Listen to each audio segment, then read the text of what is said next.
guys and gals, this is Casey with CA Conversions, and we decided to do a little montage for you of just some examples of what we do, what we're doing, what we've done, where we came from again, but this time in vehicle form. So what you see in front of you is Betsy. Anybody who's been to SEMA or talked to us on the phone knows that in 1986, Dave bought Betsy brand new with a 460 in her and drove her 94,000 miles, hauling a 40-foot enclosed trailer. And at the end of that 9-month period went, I have to replace the motor. Put the first 12-valve industrial engine in here, went through a couple of different trannies, gear vendors, put the 545 Allison in, and that ran in this truck for about 600,000 miles. Then we upgraded it to a 5-speed, and then finally put her on 4-wheel drive, gave her some new shoes, and put a 6-speed Allison in her. So this is what started it. Betsy has 1.3 million miles. Same motor, 3rd generation later of transmission, but Allison's. So we're gonna kind of take a little bit of a walk. Sorry for the background noise, but we're a half a mile off the highway. You take a little walk down the row of just some of the vehicles that we have in the shop and or our vehicles, things that we've done. So we can kind of give you an idea, kind of from the beginning to the end, of the different things that we do, that we've done, how we've done them, etc., etc. So as you'll see, they're pretty much mostly Dodges, imagine that, but we do our share of Fords as well. They don't have the strongest transmissions, although presumably they're not quite as bad as the Dodges. But let's start down here at the beginning. This is Matthew's 93.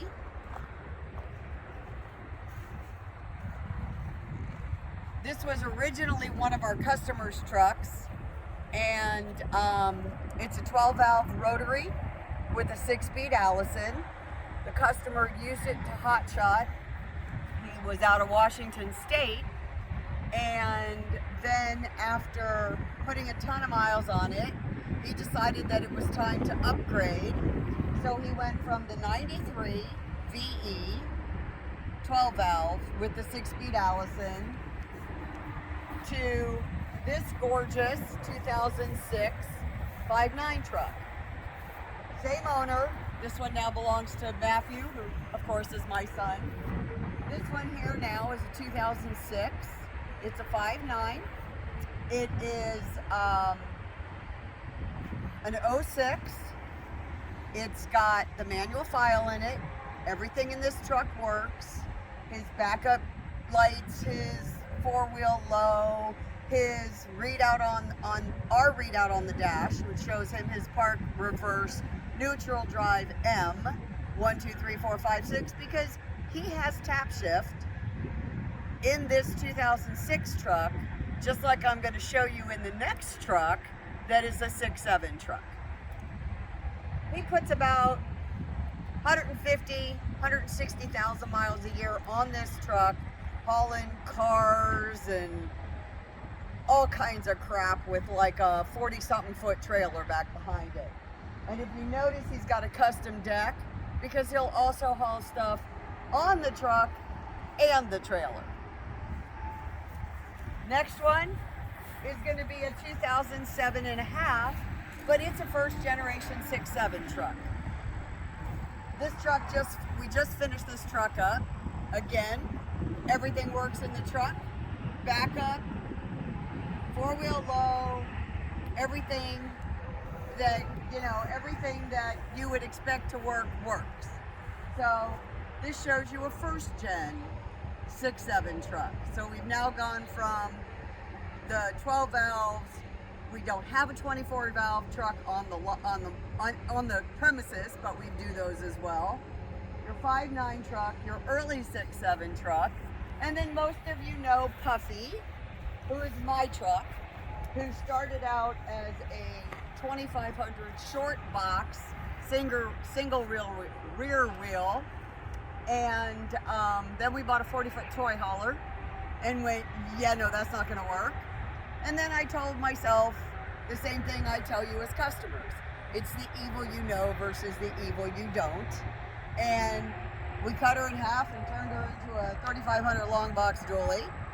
6.7 truck, backup camera works, backup lights work, tap shift works, my Insight, which I actually have embedded in my truck now, works, reads my trans temp, reads everything I need it to read. Four-wheel low, I have an electronic shift again for the four-wheel low. My four-wheel low works. Everything works. We've put 118,000 miles on this truck since we put the Allison in. About 85% of the time towing anywhere between 20 to about 35,000 pounds.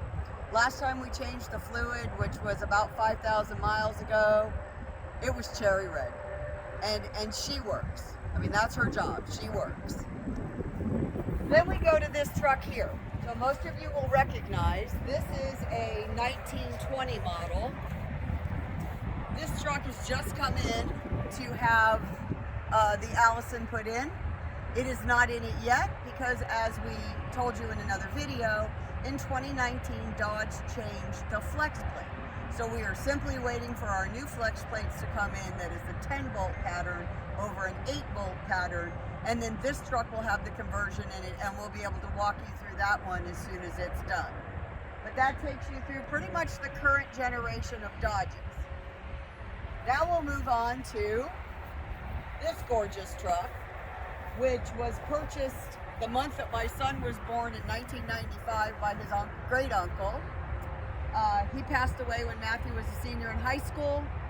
Matthew got the truck. This was the prototype for our 7.3 installation. So this is a 7.3 Power Stroke that had an E4OD in it. It now has a 6-speed Allison in it. And again, everything works. Backup lights, 4-wheel drive, 4-wheel low. He also has our 2-line indicator, and he has up-down arrows on his shift column, and he has a manual mode, and he can control all the gears just like you can in any one of our installations using the 6M program's medium-duty Allison that we use. Again, so now you have a Power Stroke Allison. This lovely vehicle, which just arrived for us to convert, is one of several that the Miami-Dade Fire Department has sent us. It is a 6.0 truck. It has a manual transmission in it, and unfortunately nowadays most people can't drive manuals anymore. So this lovely truck is getting a 6-speed Allison. We're going to put a new PTO in it. We're going to basically give this vehicle back to them. They're going to bring another one up, and it will work exactly as it does now with the manual transmission and the PTO to run the pump and everything else, but it will have a 6-speed Allison, and they will be able to run it again both in the manual mode with the tap shifter or straight automatic mode so that anybody can get in it and drive it, and they don't have to make sure they have just that one right person working when they need to be able to utilize this truck. So that takes you from the first generation of the Cummins through the 6.0, 6.4 trucks of the Ford. And again, we end with what started it all, which was our need to have a vehicle that didn't break down.